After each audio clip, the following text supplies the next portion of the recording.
नगर में हरिदत्त नाम का एक ब्राह्मण निवास करता था। उसकी खेती साधारण ही थी, अतः अधिकांश समय वह खाली ही रहता था। एक बार ग्रीष्म ऋतु में वह इसी प्रकार अपने खेत पर वृक्ष की शीतल छाया में लेटा हुआ था। सोए सोए उसने अपने समीप ही सर्प का बिल देखा। उस पर सर्प फन फैलाए बैठा था। उसको देखकर वह ब्राह्मण विचार करने लगा कि हो न हो, यही मेरे क्षेत्र का देवता है। मैंने कभी इसकी पूजा नहीं की, अतः मैं आज अवश्य इसकी पूजा करूंगा। यह विचार मन में आते ही वह उठा और कहीं से जाकर दूध मांग लाया।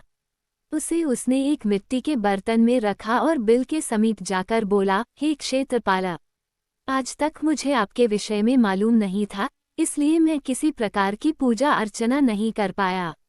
आप मेरे इस अपराध को क्षमा कर मुझ पर कृपा कीजिए और मुझे धन धान्य से समृद्ध कीजिए। इस प्रकार प्रार्थना करके उसने उस दूध को वहीं पर रख दिया और फिर अपने घर को लौट गया। दूसरे दिन प्रातःकाल जब वह अपने खेत पर आया तो सर्वप्रथम उसी स्थान पर गया।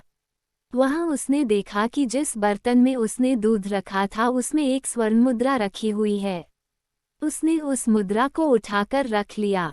उस दिन भी उसने उसी प्रकार सर्प की पूजा की और उसके लिए दूध रखकर चला गया।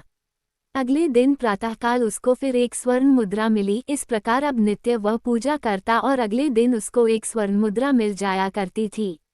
कुछ दिनों बाद उसको किसी कार्य से अन्य ग्राम में जाना पड़ा। उसने अपने पुत्र को उस स्थान पर दूध रखने का निर्देश दिया। तदनुसार उस दिन उसका पुत्र गया और वहां दूध रख आया। दूसरे दिन जब वह पुनः दूध रखने के लिए गया तो देखा कि वहां स्वर्ण मुद्रा रखी हुई है।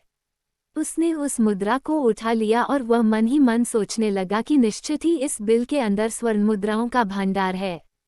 मन में यह विचार आते ही उसने निश्चय किया कि बिल को खोदकर सारी मुद्राएं ले ली जाएं। सर्प का भय था, किंतु जब दूध पीने के लिए सर्प बाहर निकला तो उसने उसके सिर पर लाठी का प्रहार किया।